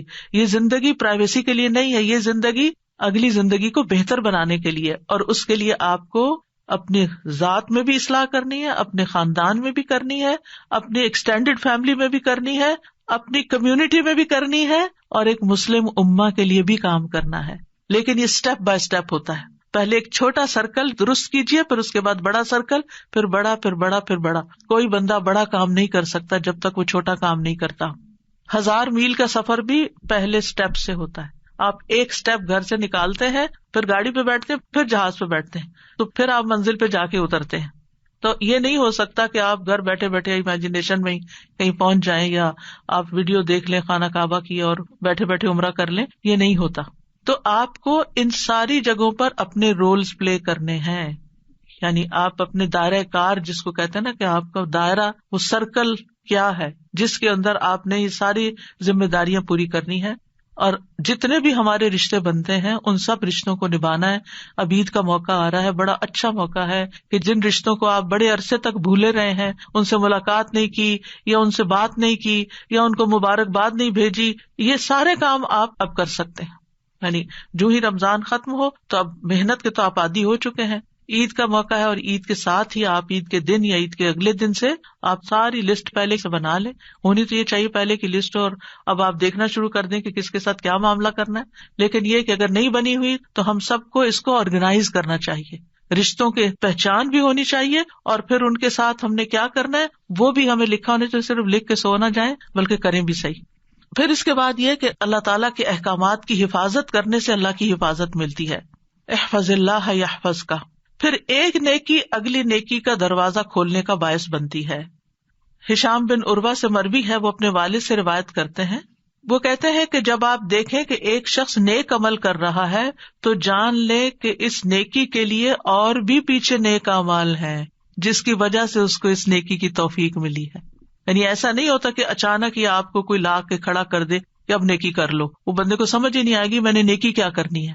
تو اس لیے ایک نیکی کے پیچھے اور بہت سی نیکیاں ہوتی ہیں, ماں باپ کی دعائیں ہوتی ہیں, اور بہت سے لوگوں کی سپورٹ ہوتی ہے. آپ نے لوگوں کے ساتھ تعلق بنا کر رکھا ہوتا ہے, پھر آپ کو موقع ملتا ہے کہ آپ آگے بڑھ سکیں. یعنی جب آپ ایک ڈگری لیتے ہیں یونیورسٹی میں تو وہ ایسے تھوڑی ہوتا ہے کہ آپ چند دن وہاں حاضری لگا کے آگے اور گھر میں چند کتابیں لیٹ کے پڑھ لی اور پھر آپ ڈگری لینے چلے گئے. ایسے نہیں ہوتا, اس کے پیچھے بہت ایک لمبی ایفرٹ ہوتی. مثلاً اس وقت ہر شخص جہاں جہاں تراویح پڑھ رہا ہے وہ امام کے اوپر ضرور رشک کر رہا ہوگا. مجھے تو بہت رشک آتا ہے, بہت زیادہ رشک آتا ہے. یہ خوش قسمت ترین لوگ ہیں یہ کہ جن کو اللہ نے یہاں لا کھڑا کیا. اب وہ رشک تو آ رہا ہے آپ کو, لیکن آپ کو یہ پتا ہے اس کے پیچھے کتنی ایفرٹ ہے. جو امام جتنا اچھا پڑھتا ہے تو میں سوچتی ہوں کہ اس نے اتنی ہی محنت کی ہے, یہ اتنی آواز میں میچورٹی اور اتنا ٹھہراؤ اور ایک رفتار سے پڑھنا, یہ نہیں کبھی اوپر کبھی نیچے کبھی دائیں کبھی بائیں, نہیں, خوبصورت انداز میں جیسے بہتا پانی ہو. تو یہ ساری چیزیں ایک محنت اور اس کے پیچھے بڑی بڑی ایفرٹ ہوتی ہے. کہاں کہاں سے یعنی وہ ہیرے انہوں نے اکٹھے کیے ہوتے ہیں جو آ کے آپ کو پھر رمضان میں ڈلیور کرتے ہیں. ایک ایک آیت دل پہ کیسے اثر کر رہی ہوتی ہے, اس کے پیچھے ماں باپ کی کتنی محنت ہوتی ہے, استادوں کی کتنی محنت ہوتی ہے, اور گائیڈ کرنے والوں کی کیسی محبت ہوتی ہے. تو یہ بہت ساری چیزیں ہوتی ہیں جب جا کے انسان کو نیکی کرنے کا موقع ملتا ہے, اور اسی طرح باقی نیکیاں بھی. اور وہ کہتے ہیں کہ جب آپ کسی کو دیکھیں کہ وہ برا کام کر رہا ہے تو جان لیں کہ اس برائی کی اور بھی بہنیں ہیں. یعنی یہ برائی یہ صرف یہاں سے نہیں آئی, اس کے پیچھے اور بھی بہت سی چیزیں. مثلاً ایک شخص غصہ کرتا ہے نا, چیختا چلاتا ہے, تو آپ کا کیا خیال ہے کہ وہ ایسے ہی بس ابھی وقتی طور پر ہی اس کے اندر کوئی ابال آ گیا تھا؟ نہیں, اس کے اندر وہ بہت کچھ جمع تھا اور اب وہ پھٹ پڑا ہے. وہ کئی دنوں سے اکٹھا ہو رہا تھا اور اب وہ باہر آ گیا ہے. جیسے لاوا جو ہے اسی وقت تھوڑی بنتا ہے, وہ اندر تھا اور اس کو رستہ ملا اور اس نے باہر تباہی مچا دی. تو ایسے ہی غصہ بھی ایکومولیٹ ہوتا ہے اور پھر اس کے بعد باہر نکل آتا ہے. اسی طرح بہت ساری اور برائیاں بھی. یاد رکھیے غصہ ایک برائی ہے, گناہ ہے, کوئی اچھی بات نہیں ہے کہ جس کو ہم فار گرانٹیڈ لیتے ہیں. بس مجھے غصہ آ گیا تھا اور بڑے آرام سے کہہ دیتے مجھ پہ شیطان آ گیا. آپ نے آنے کیوں دیا اس کو؟ آپ اتنے کمزور ہیں کہ وہ آپ کے اوپر حملہ آور ہو جائے. ٹھیک ہے آ جاتا ہے, ہم سب انسان ہیں, لیکن حضرت عمر بھی تو تھے جن سے شیطان بھاگتا تھا. تو ہم ان کی اقتدا کیوں نہیں کرتے, ان کی پیروی کیوں نہیں کرتے کہ شیطان ہم سے بھاگ گئی. پھر اسی طرح گناہوں کو حقیر سمجھنے سے بچنا ہے. ابن قیم کہتے ہیں گناہ زخم ہیں, وونڈز ہیں, اور کتنے ایسے زخم ہوتے ہیں جو انسان کو موت کی جگہ پر لگتے ہیں. بس جو ثابت قدمی کا شوق رکھنے والا اور اس پر نظر رکھنے والا ہے, اس کے لیے یہ لائق نہیں کہ وہ نافرمانی کو معمولی خیال کرے. یعنی کہیں ایسا نہ ہو کہ وہ زخم ہلاک کر دے, اور پھر ایسا نہیں ہو سکتا کہ وہ گناہ سے لذت حاصل کرے یا چھوٹے گناہوں کا ڈھیر لگا دے. قرآن مجید میں آتا ہے فَأَهْلَكْنَاهُمْ بِذُنُوبِهِمْ, ہم نے انہیں ان کے گناہوں کی وجہ سے ہلاک کیا. وہ کہتے ہیں کچھ زخم ایسے ہوتے ہیں جو اچانک حملہ کر دیتے ہیں اور قتل کر دیتے ہیں اور حملہ آور ہو جاتے ہیں اور اپنے صاحب کو تباہ کن حالت تک پہنچا دیتے ہیں اور انتہائی بدترین رہائش گاہ تک لے جاتے ہیں. یعنی سخت قسم کے گناہ میں انسان پڑتا ہے, ادھر ہی موت آتی ہے اور پھر بہت بدترین خاتمہ ہوتا ہے. پھر ہدایت پر ثابت قدم رہنے کے لیے نیک لوگوں کی صحبت اور مجلس اختیار کرنا, ان کے پاس بیٹھنا. اس کا حکم نبی صلی اللہ علیہ وسلم کو بھی دیا گیا, وَاصْبِرْ نَفْسَكَ مَعَ الَّذِينَ يَدْعُونَ رَبَّهُمْ بِالْغَدَاةِ وَالْعَشِيِّ. یہ نہیں کہ عوام کو ضرورت ہوتی ہے نیک لوگوں کے پاس بیٹھنے کی, خواص کو بھی ہوتی ہے, علماء کو بھی ہوتی ہے, ہر ایک کو ضرورت ہوتی ہے کہ وہ دوسروں سے انسپریشن لے اور ان کی وائبز بھی اس کے اندر آئے, ان کی نیکی اور ان کے تقویٰ اور ان کے ایمان کی قوت اس سے فائدہ اٹھائے. اللہ تعالیٰ فرماتے ہیں اور آپ اپنے آپ کو ان لوگوں کے ساتھ روکے رکھیے جو اپنے رب کو پہلے اور پچھلے پہر پکارتے ہیں, یعنی صبح و شام اللہ کا ذکر کرتے ہیں. ابن قیم اپنے استاد ابن تیمیہ کا حال بیان کرتے ہوئے کہتے ہیں جب ہمارا خوف شدید ہو جاتا اور ہمیں بدگمانیاں ہو جاتی اور زمین ہم پہ تنگ ہو جاتی تو ہم آپ کے پاس آ جاتے, اور صرف اتنا ہی وقت لگتا کہ ہم آپ کو دیکھتے, آپ کی گفتگو سنتے تو یہ سب کچھ ختم ہو جاتا. اور یہ سب کچھ یعنی ہمارے خوف اور پریشانیاں شرح صدر, قوت, یقین اور اطمینان میں تبدیل ہو جاتا, صرف اس مجلس کی برکت سے, ان کی باتیں سن کے. تو ہم سب کو اس کی ضرورت ہوتی ہے کہ ہم اپنے ایمان کو رینیو کرتے رہیں ایسی مجالس کے ساتھ. لہٰذا آج کی مجلس یا آخری مجلس نہیں, یہ پروگرام کنٹینیو کریں گے ایک ڈفرینٹ اسٹائل میں انشاءاللہ تعالی. پھر اہل ایمان کی مجلس تلاش کرنی چاہیے. یعنی انسان کام کے لیے تو پھر کسی کے ساتھ بھی اس کو کام کرنا پڑتا ہے اور کام کرنا چاہیے, لیکن صرف اسی ماحول کا ہی نہ ہو کر رہ جائے. اہل ایمان کی مجلس تلاش کرے کہاں ہے اور وہاں پر جائے اور اس کا اہتمام کرے. معاذ رضی اللہ عنہ نے ایک دفعہ ایک صحابی سے کہا آؤ ہمارے پاس بیٹھو, ہم ایک گھڑی ایمان لے آئیں. یعنی ایک مجلس قائم کریں کہ جس میں ہم اپنے ایمان کی تجدید کریں. ابن مسعود کہا کرتے تھے آؤ ہمارے پاس بیٹھو ہم اپنا ایمان بڑھا لیں, اور وہ اپنی دعا میں کہا کرتے تھے اللہم زدنی ایمانا و یقینا و فقہا, اے اللہ مجھے ایمان, یقین اور فقہ یعنی دین کی سمجھ میں زیادہ کر دے اور آگے بڑھا دے. یہ صحابہ ہیں جو یہ دعائیں مانگ رہے ہیں. اور ویسے بھی آپ دیکھیں نا, مومن کا آئینہ ہوتا ہے اور وہ اس کا دفاع بھی کرتا ہے, اور اگر وہ غلطی کرے تو اس کو بتاتا بھی ہے کہ یہ چیز ٹھیک نہیں ہے, اور اس کی غیر موجودگی میں اس کی عزت کی حفاظت بھی کرتا ہے. پھر اسی طرح استقامت کے لیے ضروری ہے کہ فتنوں سے بچائیں اپنے آپ کو. ایسی جگہیں, ایسے لوگ جو فتنہ پیدا کرتے ہیں ان کی کمپنی سے پرہیز کریں, چاہے ورچوئل ہو. بعض اوقات ہم غلط قسم کی ویڈیوز دیکھتے ہیں, غلط قسم کے لوگوں کی باتیں سنتے ہیں, ہم کہتے ہیں ذرا ہمیں پتہ تو چلے یہ کیا سوچتے ہیں, اور پھر کسی طرح وہ سوچ آپ تک بھی ٹرانسفر کر دیتے ہیں. تو اس لیے شر کا دروازہ بند ہی رہے. آپ دیکھیں کہ اگر آپ کو مثلاً سانپ سے ڈر لگتا ہے یا کتے سے ڈر لگتا ہے اور وہ کسی روم کے اندر بند ہے تو آپ کیا کرتے ہیں؟ دروازہ کھول دیتے ہیں اس کا کہ کوئی نہیں، میں دیکھوں تو صحیح کیا کر رہا ہے اندر. نہیں، ہمیں نہیں دیکھنا کیا کر رہے ہیں. اللہ سبحانہ تعالیٰ نے ہماری رہنمائی کر دی ہے کہ خیر کیا اور شر کیا ہے. پہلے وہ رہنمائی لے لیں، پھر اس کے بعد اگر کسی شر کا مقابلہ کرنا پڑا تو اللہ تعالیٰ خود رہنمائی کرے گا. پھر زبان کو مستقیم رکھنا. نبی صلی اللہ علیہ وسلم نے فرمایا کسی آدمی کا ایمان درست نہیں ہو سکتا جب تک اس کا دل درست نہ ہو، اور اس کا دل درست نہیں ہوتا جب تک اس کی زبان درست نہ ہو جائے. سوچیں کیا بولتے ہیں، کس طرح دوسروں سے بات کرتے ہیں، یہ بڑا ہی ضروری ہے، کیونکہ زبان سے بہت سی خرابیاں اور بہت سے فتنے کھڑے ہوتے ہیں اور انسان بہت سی نعمتوں سے محروم ہو جاتا ہے صرف زبان کے غلط استعمال کی وجہ سے. پھر نفس کا محاسبہ کرتے رہیں، نفس کا محاسبہ کرتے رہیں. قرآن مجید میں اللہ تعالیٰ فرماتے ہیں قد افلح من زکاہا، وہ شخص کامیاب ہوا جس نے نفس کو سنوار لیا. ابن المنکدر کہتے ہیں میں نے اپنے نفس کا مقابلہ کرنے میں 40 سال تک تکالیف برداشت کی، یہاں تک کہ میرے نفس کو استقامت حاصل ہو گئی. حسن بصری کہتے ہیں مومن اپنی ذات پر نگران ہے اور وہ اللہ عز و جل کے لیے اپنا محاسبہ کرتا ہے. قیامت کے دن ان لوگوں کا حساب آسان ہوگا جو دنیا میں اپنے نفس کا حساب کرتے رہتے ہیں. جو اپنا محاسبہ دنیا میں کرتے رہتے ہیں قیامت کے دن ان کا حساب آسان ہو جائے گا. اور جو دنیا میں اپنے آپ کو بس کھلی چھٹی دے دیتے ہیں، جو دل چاہے وہ کر لیتے ہیں اور اپنے آپ پر کوئی چیک نہیں رکھتے، تو پھر قیامت کے دن ان سے سخت حساب لیا جائے گا. تو جہاں ہمیں ان امور کا پتہ ہونا چاہیے جن کے کرنے سے ثابت قدمی ہوتی ہے، وہاں ان باتوں کا بھی پتہ ہونا چاہیے کہ جو ثابت قدمی سے ہٹا دیتی ہیں، جو رکاوٹ بن جاتی ہیں. ان میں سب سے نمبر 1 خواہشات ہیں، اپنے نفس کی خواہشات. جب انسان صرف اپنے دل کی مرضی پہ چلتا ہے، نہ دیکھتا ہے کہ وقت کی ضرورت کیا ہے، اس وقت کیا کام کرنا چاہیے، جب دل آئے سو گیا، جب دل آئے کھا لیا، جب دل آئے سیر کو نکل گئے، یعنی کوئی زندگی کا پلان نہیں، کوئی منصوبہ نہیں، کوئی پابندی نہیں، اپنے اوپر کوئی چیک نہیں، کوئی ڈسپلن نہیں، بس زندگی اپنی خواہشات کے ساتھ چلی. خواہشات لیڈ کر رہی ہیں، خواہشات لیڈ کر رہی ہیں، جو دل آتا وہ کر لیتے، نہیں سوچتے کہ اس وقت کرنا مناسب بھی ہے یا نہیں. اب مثال کے طور پر آذان ہو چکی ہے اور آپ کہتے ہیں اچھا میں تھوڑی دیر سو لوں، پھر دیکھتے ہیں آذان ابھی تو کافی ٹائم ہے، اور جب آپ اٹھتے ہیں تو نماز کا وقت جا چکا ہوتا ہے یا لیٹ ہو چکا ہوتا ہے. اب آپ نے کوئی صحیح کام تو نہیں کیا.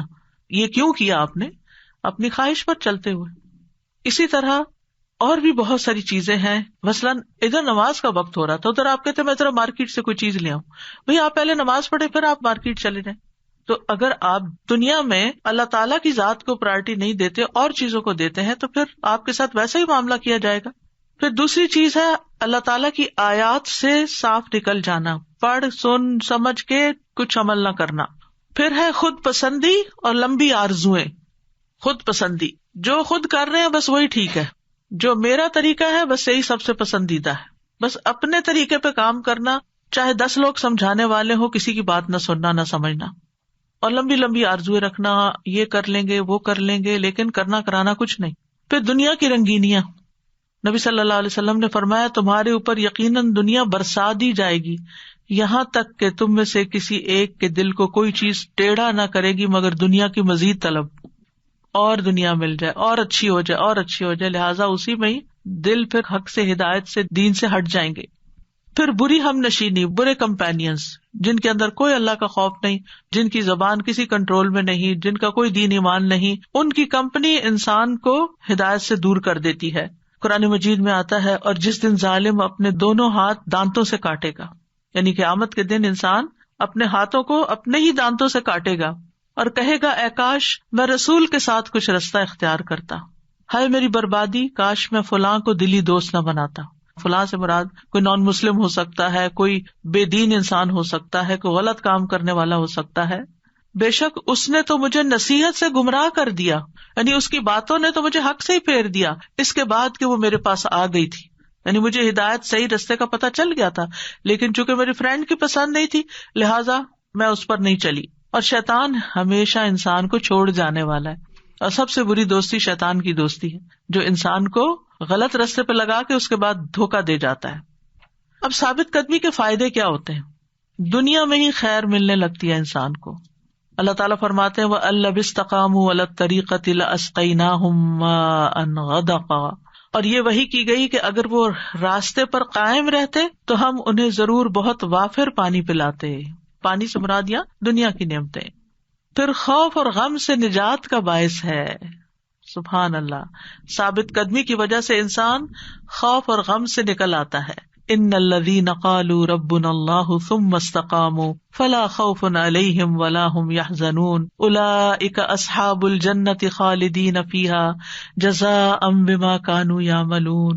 یقیناً وہ لوگ جنہوں نے کہا اللہ ہمارا رب ہے پھر اس پر خوب قائم رہے تو ان پر نہ کوئی خوف ہوگا اور نہ وہ غمگین ہوں گے. یہی لوگ جنت والے ہیں جو اس میں ہمیشہ رہیں گے. یہ ان کے اعمال کا بدلہ ہے جو وہ کرتے رہے. پھر استقامت کی وجہ سے فرشتوں کا ساتھ ملنا. ان الذین قالوا ربنا اللہ ثم استقاموا تتنزل علیہم الملائکۃ الا تخافوا ولا تحزنوا وابشروا بالجنۃ التی کنتم توعدون نحن اولیاؤکم فی الحیاۃ الدنیا وفی الآخرہ. یقیناً جن لوگوں نے کہا اللہ ہمارا رب ہے پھر اس پہ قائم رہے ان پہ فرشتے اترتے ہیں ان سے کہتے ہیں نہ ڈرو نہ غم کرو اور اس جنت کی خوشخبری پاؤ جس کا تم سے وعدہ کیا جاتا ہے. ہم دنیا کی زندگی میں بھی تمہارے دوست ہیں. ایسے لوگ کب پھر تنہائی محسوس کرتے؟ وہ اکیلے تھوڑی فیل کرتے ہیں. وہ اکیلے ہونے کو زیادہ انجوائے کرتے ہیں. اور آخرت میں بھی تمہارے دوست ہیں. دنیا میں بھی ساتھ دیں گے آخرت میں بھی. تو اللہ تعالیٰ ایسے لوگوں کے کاموں میں فرشتوں کی مدد شامل کر دیتا ہے اور ان کے کام آسان ہو جاتے ہیں. پھر یہ کہ جو شخص اللہ کی اطاعت میں استقامت اختیار کرے اس کے لیے کیا خوشخبریاں ہیں. رسول اللہ صلی اللہ علیہ وسلم نے فرمایا سفید بال مومن کا نور ہے. اسلام میں جس آدمی کے بال سفید ہو جاتے ہیں تو ایسے ہر بال کی وجہ سے اس کو نیکی ملتی ہے, کریڈٹس ملتے ہیں اور اس کا ایک درجہ بلند ہو جاتا ہے. یعنی دین پہ چلتے چلتے آپ کے بال سفید ہو گئے تو ہر بال کے بدلے نیکی اور ہر بال کے بدلے درجہ بلند. کتنے بال ہیں کوئی گن سکتا ہے اپنے؟ اور مرتے دم تک عبادت کا اجر. عمرو بن مرہ الجہنی کہتے ہیں قبیلہ بنو قزاع میں سے ایک شخص رسول اللہ صلی اللہ علیہ وسلم کی خدمت میں حاضر ہوا اور عرض کیا میں گواہی دیتا ہوں کہ اللہ کے سوا کوئی معبود نہیں اور آپ اللہ کے رسول ہیں اور میں 5 نمازیں پڑھتا ہوں اور رمضان کے روزے رکھتا ہوں اور اس کا قیام بھی کرتا ہوں اور زکوٰۃ بھی دیتا ہوں. رسول اللہ صلی اللہ علیہ وسلم نے فرمایا جو شخص ان اعمال پر فوت ہوا وہ صدیقین اور شہداء میں سے ہے. یعنی یہ استقامت کا فائدہ ہے. یعنی جس نے اپنی زندگی اس طریقے پر گزاری پھر اس کا انجام ایسا ہوگا. اور آخر میں آ جاتا ہے ثابت قدمی حاصل کرنے کے لیے دعائیں کرنا, یعنی ہدایت پر ثابت قدمی کی دعائیں. ان میں نمبر 1 تو وہی ہے اہدنا الصراط المستقیم. پھر ہے ربنا لا تزغ قلوبنا بعد اذ ہدیتنا وہب لنا من لدنک رحمہ انک انت الوہاب. ربنا لا تزغ قلوبنا بعد إذ هديتنا وهب لنا من لدنك رحمة إنك أنت الوهاب. اے ہمارے رب ہدایت دینے کے بعد ہمارے دلوں کو ٹیڑھا نہ کرنا اور اپنے پاس سے ہمیں رحمت عطا فرما. بلا شبہ تو ہی سب کچھ عطا کرنے والا ہے. یعنی دعا میں سے یہ وہ چیز ہے جو اپنے مقاصد میں بہت ہی اعلیٰ اور افضل ہے, کیونکہ جس کو استقامت نصیب ہو گئی, ان کاموں کا کرنا نصیب ہو گیا اور مستقل جو اللہ کو پسند ہے اور جن پہ اللہ راضی ہوتا ہے اور وہ ان پہ جم جاتا ہے, تو اس سے اچھی بات کیا ہو سکتی ہے. اور آپ دیکھیے ہم سب اس ایکسپیرئنس سے گزرتے ہیں کہ ہم اچھے کام کرتے رہنا چاہتے ہیں لیکن کوئی نہ کوئی رکاوٹ, کوئی نہ کوئی مشکل آ جاتی ہے, کوئی غم آ جاتا ہے, کوئی پریشانی آ جاتی ہے, پھر ہم ہٹ جاتے ہیں. پھر واپس لانے میں بڑی مشکل ہوتی ہے اپنے آپ کو. عادتیں بنانے میں بڑی دیر لگتی ہے, روٹین بننے میں بڑا ٹائم لگتا ہے. روٹین ایک دن میں نہیں بنتی. اپنے آپ کو سخت ڈسپلن کرنا پڑتا ہے کہ اس وقت میں اتنا کام تو کرنا ہے, چاہے تھکے ہیں, چاہے نیند ہے, چاہے کچھ بھی ہے, یہ تو کرنا ہی کرنا ہے. اتنی دیر تو اس جگہ پر بیٹھنا ہی بیٹھنا ہے. تو یہ ساری چیزیں جو ہیں یہ اگر انسان کو نصیب ہو جائے, یعنی جس کو اپنے نفس پہ کنٹرول ہو جائے, جو اپنی لائف کی باغ ڈور اپنے ہاتھ میں لے لے. ایک ہے نفس ہمیں رول کرے اور ایک ہے ہم نفس کو رول کریں. ایک ہے نفس ہمیں کنٹرول کرے اور ایک ہے ہم اس کو کنٹرول کر لیں کہ نہیں اے نفس اس وقت تمہاری بات نہیں مانی جائے گی, مجھے یہ کام کرنا ہے. تو اس کے لیے ربنا لا تزغ قلوبنا, کیونکہ جو دل ہوتے ہیں نا, خواہشات ہوتی ہیں, وہ رستہ بناتی ہیں ادھر ادھر, کوئی تعویل کر لیتے ہیں, کسی کا عذر بہانہ لے لیتی ہیں. تو اللہ ہمیں حق سے منحرف نہ کرنا, کیونکہ ہدایت کا اپوزٹ پھر انحراف ہوتا ہے, اور کبھی یہ جہالت کی وجہ سے ہو جاتا ہے, کبھی کسی جذباتیت کی وجہ سے ہو جاتا ہے, اور پھر یہ کہ ہمیں اپنے پاس سے رحمت عطا کر, کیونکہ ہمیں جو کچھ بھی ملتا ہے نا وہ اللہ کی رحمت سے ہی ملتا ہے, ہمارے اپنے اختیار میں نہیں ہوتا. تو یہاں اللہ تعالیٰ کی عظیم رحمت کا سوال ہے. رحمتن میں تنوین ہے, یعنی بڑی رحمت عطا کر, اور رحمت میں ساری چیزیں شامل ہیں. امام فخر الدین رازی کہتے ہیں جو دل میں ایمان, توحید اور معرفت کے نور کے حاصل ہونے کو شامل ہے, یہ بھی رحمت ہے اللہ کی. اعضاء اور جوارے میں اطاعت, یہ بھی اللہ کی رحمت ہے. معیشت کے اسباب کا آسان ہونا, یعنی روزی آسانی سے مل جانا, یہ بھی رحمت ہے. امن, صحت, تندرستی کا آسان اور حاصل ہونا, یہ بھی رحمت ہے. دنیا میں کفایت مل جانا کہ ضروریات پوری ہو رہی ہیں, یہ بھی رحمت ہے. موت آئے تو آسانی ہو جانا, یہ بھی رحمت ہے. قبر میں منکر نکیر کے سوالات کا آسانی سے جواب دے پانا, یہ بھی رحمت ہے. اور گناہوں کی بخشش ہو جانا وہاں, اور جنتوں کو پا لینا, یہ بھی رحمت ہے. تو جب ہم کہتے ہیں نا کہ من لدن کا رحمہ, ساری چیزیں اس میں مانگا کریں, ساری چیزیں آ گئی, ہر مسئلے کا حل ہے رحمت. زیادہ رحمتیں کس کام سے ملتی ہیں؟ درود شریف پڑھنے سے. ایک دفعہ پڑھتے ہیں 10 دفعہ رحمت آتی. جب کوئی چیز مشکل ہو رہی ہو نا, میں اپنی روٹین اس لیے شیئر کر رہی ہوں تاکہ آپ کو فائدہ ہو جائے, کسی کو کوئی ٹپ مل جائے. یعنی کہ جیسے روزہ کھلنے سے کچھ دیر پہلے جو بھی ہمارے دل میں دعائیں وہ مانگ لیں, لیکن جیسے 5 منٹ پہلے آپ صرف درود شریف پڑھنا شروع کر دیں. اسی طرح صبح سحری کھانے کے بعد آپ برتن وغیرہ سمیٹ رہے ہوتے ہیں, کر رہے ہوتے ہیں, نماز کی تیاری کر رہے ہوتے ہیں, اس سارے وقت کو درود شریف کے لیے خاص کر لیں تاکہ سارے دن کے کام آپ کے بہت اچھے آسان ہو جائیں. تو اللہ کی رحمت آئے تو بہت سے کام آسان ہو جاتے ہیں. اور پھر آپ دیکھیں, اگر آپ اس احساس کے ساتھ نے کہ میں یہاں درود پڑھ رہی ہوں اور یہ نبی صلی اللہ علیہ وسلم تک پہنچ رہا ہے, اتنی خوشگوار فیلنگ آتی ہے نا کہ آپ کو بتایا جا رہا ہے کہ کون آپ کے اوپر درود پڑھ رہا ہے. تو وہ جو ہمیں نبی صلی اللہ علیہ وسلم سے محبت کی ضرورت ہے نا, وہ بھی درود شریف سے حاصل ہوتی ہے. پھر اللہ تعالیٰ کی رحمت میں ایک رحمت وہ ہے جو اللہ نے مومنوں کے لیے خاص کی ہے, اور وہ ایمان کی رحمت ہے. ایک اور رحمت ہے جو متقین کے لیے خاص ہے, اور وہ اطاعت کی رحمت ہے. ایک رحمت وہ ہے جو اولیاء کے لیے خاص ہے, جس کی بنا پر وہ اللہ کے دوست بن جاتے ہیں, ولایت کی. ایک رحمت ہے جو انبیاء کے ساتھ خاص ہے, جو نبوت کی شکل میں ان کو ملتی ہے. اور یہ رزق ہے جو تقسیم کیا گیا ہے مختلف لوگوں کے لیے رحمت کا. تو اللہ کی رحمت کا تقاضا کیا ہے کہ پھر ہم اللہ کے بن جائیں. اور اللہ کا نام الوہاب بھی ہے, اللہ بہت دینے والا ہے, مانگے تو صحیح. اور پھر یہی دعا یوسف علیہ السلام کی, فاطر السماوات والارض انت ولی فی الدنیا والآخرہ توفنی مسلما والحقنی بالصالحین. جب یوسف علیہ السلام پر دین اور دنیا کی ساری نعمتیں تمام ہو گئیں, والدین اور بھائی مل گئے, تو پھر انہوں نے اسلام پر ہی موت مانگی, صالحین کا ساتھ مانگا, اور اللہ کی ولایت کہ اللہ تو میرا ولی ہے, تو میرا دوست ہے. سب کچھ مل گیا لیکن دوست تو ہے. کتنی بڑی سعادت ہے نا اللہ کسی کو ایسی سمجھ دے دے, کیونکہ ہم اس غم میں رہتے ہیں, فلاں چھوڑ گیا, فلاں چلا گیا, ایسا ہو گیا, ویسا.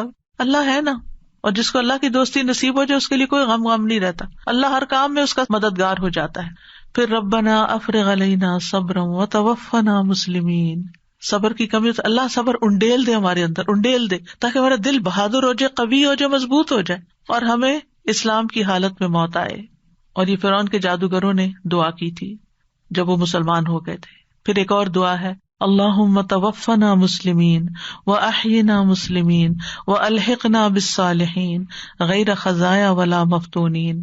اے اللہ ہمیں حالت اسلام میں موت عطا فرما, حالت اسلام میں زندہ رکھ, نیک لوگوں میں شامل فرما کہ ہم رسوا نہ ہوں اور نہ کسی فتنے کا شکار ہوں.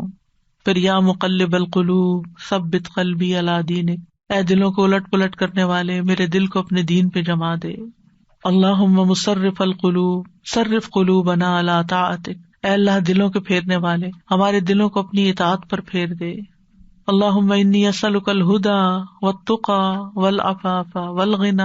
اے اللہ میں تجھ سے ہدایت, تقوی, پاک دامنی اور دل کا غنا مانگتا ہوں. 4 چیزوں کا سوال ہے یہاں پر, اور یہ اللہ کے محبوب بندوں کی صفات ہیں. پھر ہے اللہم اہدنی وسددنی, چھوٹی سی دعا ہے, اپنے سجدوں میں شامل کر لیں. اے اللہ مجھے ہدایت عطا فرما اور سیدھا رکھ, استقامت دے. نبی صلی اللہ علیہ وسلم نے حضرت علی کو یہ دعا سکھائی تھی. رسول اللہ صلی اللہ علیہ وسلم نے فرمایا یہ دعا مانگا کرو, اے اللہ مجھے ہدایت عطا فرما اور سیدھا رکھ.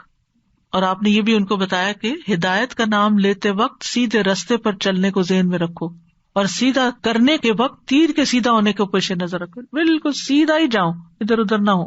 یعنی اے اللہ ہماری ہدایت کی طرف رہنمائی بھی کر اور ہدایت پر استقامت بھی عطا فرما, اور ہمیں درست طریقے سے ہدایت پر چلنے کی توفیق دے, قول سدید ہو, عمل سدید ہو. پھر ایک اور دعا ہے, اللہم انی اسألک ایمانا لا یرتد ونعیما لا ینفد ومرافقۃ محمد فی اعلی جنت الخلد صلی اللہ علیہ وسلم. اے اللہ میں آپ سے ایسے ایمان کا سوال کرتا ہوں جس میں کبھی ارتداد نہ آئے, ایسی نعمتوں کا سوال کرتا ہوں جو کبھی ختم نہ ہو, اور ہمیشہ کی جنت کے بلند حصے میں محمد صلی اللہ علیہ وسلم کی رفاقت کا سوال کرتا ہوں. کتنی خوبصورت دعا ہے. ایمان جو کبھی نہ پھرے, نعمتیں جو کبھی ختم ہی نہ ہو, اور محمد صلی اللہ علیہ وسلم کا ساتھ اعلیٰ جنت الخلد میں. پھر ہے اللہم احسن عاقبتنا فی الامور کلہا واجرنا من خزی الدنیا وعذاب الآخرہ. اے اللہ تمام معاملات میں ہمارا انجام اچھا کر دے اور ہمیں دنیا کی رسوائی اور آخرت کے عذاب سے محفوظ رکھ. پھر اسی طرح اور بھی دعائیں ہیں جو آپ انشاءاللہ قرآنی اور مسنون دعاؤں میں دیکھ سکتے ہیں. آج کے لیے اتنی ہی کافی ہیں.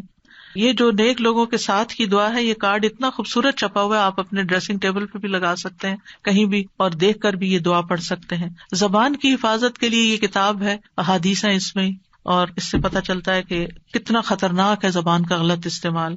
پھر جنت میں لے جانے والی چیزیں, اذکار ہیں یہ.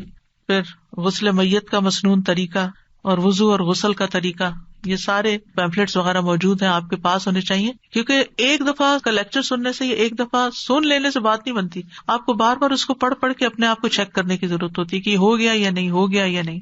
تو انشاءاللہ جب آپ یہ کرنے لگیں گے تو آپ کر سکیں گے. السلام علیکم ورحمۃ اللہ وبرکاتہ. وعلیکم السلام ورحمۃ اللہ. فرسٹ آف آل میں استاذہ کا شکریہ ادا کرنا چاہتی ہوں, جزاکم اللہ خیر. جب میں شروع کری یہ پروگرام تو آئی واز تھنکنگ کہ دعا ہے تو ہم پڑھتے ہیں, مگر جو دعائیں ہم کو آتی بھی ہیں تو اس کو کس طرح سے پڑھنا ہے, اور میں نے ریئلائز کیا کہ پڑھنا نہیں چاہیے, مانگنا چاہیے. There's a difference. تو پہلے میں جلدی جلدی پڑھتی تھی, اب وہی دعا کو میں سمجھ کے مانگتی ہوں اللہ سے. تو it's such a big change. And then I didn't know that نماز میں بھی ہم سجدے میں جو دعائیں مانگ سکتے ہیں, نماز کے اندر ہم دعائیں مانگ سکتے ہیں. سو اس ٹاپک کو میں بہت ایزی لیتی تھی. اتنی کنیکشن ہو گئی یہ دعا سے کہ میں پڑھتی تھی پر آئی ڈنٹ نو کہ ایک ایک ورڈ, جیسا آپ نے کہا سبحان اللہ و بحمدہ عدد خلقہ, تو میں جب وہ ورڈ آتا ہے عدد خلقہ, now I'm imagining everything, کہ everything is included. And you said کہ جو بھی کرتے ہیں اس میں خیر مانگو. میں اتنی overwhelmed ہوتی تھی گھر کے کام سے, باہر کے, بچوں کے, بزنس کے, like everything, الحمدللہ, paying bills, managing. تو آپ نے کہا کہ ہر چیز میں خیر کے نیت سے کرو. تو اب میں وہی کچن میں ٹھہرتی ہوں, وہی مجھے کام کا لوڈ ہوتا ہے, وہی ڈشز کو دیکھتی ہوں, پھر میں بولتی ہوں کہ اللہ مجھے اس کا اجر دے دے. تو now everything seems sweet. وہ بچے بھی اریٹیٹنگ نہیں لگ رہے ہیں, ایسا لگ رہا ہے everything is okay, it's okay, یہ میرے آخرت کے لیے میں جمع کر رہی ہوں. بیکاز یہ بھی اللہ کی بلیسنگ ہے کہ الحمدللہ اللہ نے مجھے کام دیا ہے, and he has kept me busy الحمدللہ. اور آپ نے کہا کہ آرگنائزیشن اسکلز کرنا چاہیے, اپنے آپ کو انڈیپینڈنٹ بنانا چاہیے, کہ کتنی پیاری بات ہے کہ we have to learn to manage our 24 hours a day. I'm so grateful that Allah has connected me with Al-Huda. It's just a very nice environment to be in, alhamdulillah.